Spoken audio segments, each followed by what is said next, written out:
Hi everyone, welcome back to the channel. Lleyton Hewitt with his tireless drive was never a power-hitting or tall player, but no one has ever been able to erase his determination and intensity. If you want to know how someone seemingly underrated achieved so much, get ready to meet the Australian who redefined the fighting spirit in sport. Make sure to like and subscribe if you're new here, especially if you love player biographies like this one. We've got some incredible stories lined up. With 30 singles titles over a career spanning more than 2 decades, Lleyton Hewitt is the perfect example that size is no barrier in tennis.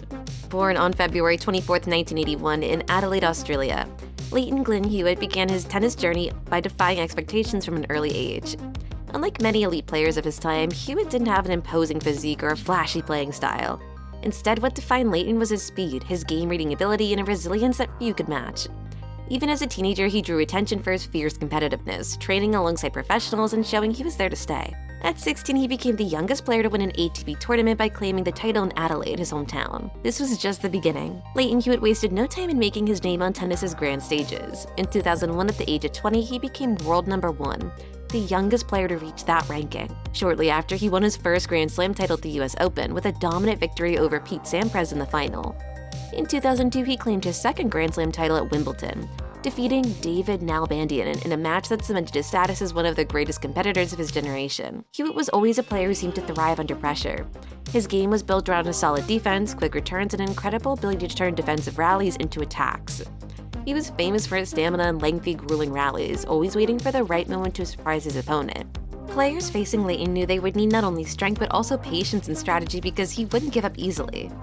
His matches were full of iconic moments. One of his trademarks was his famous "come on" shout with a clenched fist, an expression of pure energy and focus. He also had an uncanny precision for hitting angled shots that put his opponents at a disadvantage in rallies. It was not uncommon to see him turn seemingly lost defensive plays into spectacular points. Even after winning the US Open and Wimbledon, Lleyton Hewitt continued evolving and seeking new challenges. In 2003, he entered the season carrying the weight of being Australia's best tennis player since the days of Pat Rafter, and before him, Rod Laver. Representing his country was sacred for Hewitt. He always valued the Davis Cup, and his participation was crucial in securing memorable victories for Australia over the years. One of the most memorable moments came in 2003 when he was a key player in Australia's Davis Cup victory. The final against Spain was held in Melbourne on the famous grass surface of the Rod Laver Arena, and Hewitt shone by winning an epic match against Juan Carlos Ferrero. The victory not only brought the trophy back to Australia, but also solidified Hewitt as a national hero and one of the greatest tennis players in the country's history. This was the second Davis Cup he won for Australia, the first being in 1999. Another defining match in Hewitt's career was against American Andy Roddick in the Wimbledon 2005 semifinals. Although he was defeated, it was one of the matches in which Hewitt displayed his ability to fight to the last point. Roddick with his powerful serve was a tough opponent, but Hewitt managed to take the match to 4 sets, giving the audience a show of resilience and skill. Even without reaching the final, he proved he was still among the best and that his defensive, strategic game style could challenge anyone. Another iconic moment was with his 2005 Australian Open campaign. Hewitt dreamed of winning his home Grand Slam, and he reached the final after defeating tough opponents, like David Nalbandian in a hard-fought 5-set semifinal.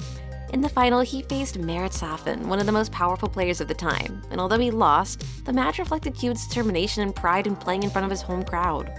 This final was historic as he became the first Australian in 17 years to reach the Australian Open final. Part of what made Hewitt's career so thrilling were his intense rivalries with other great players of the time. Starting with Roger Federer, in the early years of their careers, Hewitt had the upper hand over Federer in several matches, especially in the 2003 Davis Cup finals where Hewitt won in a spectacular comeback.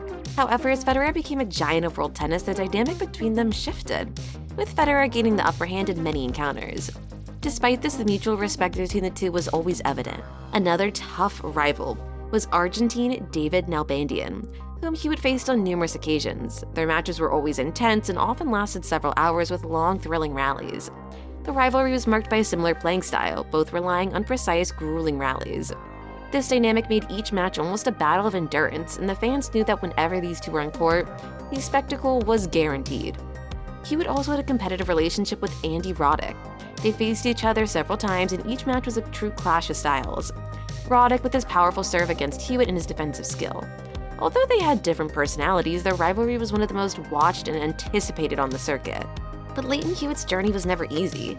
He faced a series of challenges throughout his career, and perhaps the biggest was constantly competing with physically stronger players and more aggressive playing styles. Throughout the 2000s, Hewitt witnessed the rise of names like Roger Federer, Rafael Nadal, and Novak Djokovic, each bringing a new dimension to the sport and raising the level of physical and technical demands. Moreover, Hewitt was plagued by injuries that forced him to face several ups and downs. Recurrent issues with his hip, ankle, and knee threatened his career many times. There were periods where he had to step away from the court to recover, undergoing several surgeries. Each return was a testament to his determination and love for the game. Although he never regained the world #1 ranking after the early 2000s, he continued to remain among the best and to challenge elite opponents, even when many considered him past his prime. His physical playing style based on agility and stamina took its toll. However, Hewitt never let this prevent him from competing with the same intensity. On several occasions, he was underestimated, but he always surprised with memorable matches and unexpected victories, especially on grass and hard courts, where he felt most comfortable. Hewitt's persistence in returning to tournaments after each injury is one of the qualities that made him a legend. He played until 2016 when he finally announced his official retirement from professional tennis, ending one of the sport's longest and most respected careers. But even after retiring, Hewitt stayed close to tennis. He took on the role of captain of Australia's Davis Cup team, sharing his experience and passion with the new generation of players. As captain, he brought the same intensity he had on the court, guiding and inspiring young players to represent Australia with the same determination he demonstrated throughout his career. In 2022, Lleyton was inducted into the Tennis Hall of Fame, a well-deserved honor for someone who dedicated his life to the sport and left a legacy of dedication and fight. Lleyton Hewitt was a model of tenacity, showing the world that his heart and willpower are just as important as any stroke or technical skill. For him, tennis was always more than a game. It was a constant battle for self-improvement. Though his name is often overshadowed by the big stars of his generation, those who followed his career know he was one of the toughest and most determined players of all time. Hey, if you want more videos like this, make sure to subscribe. Thanks for watching, and I will see you in the next one.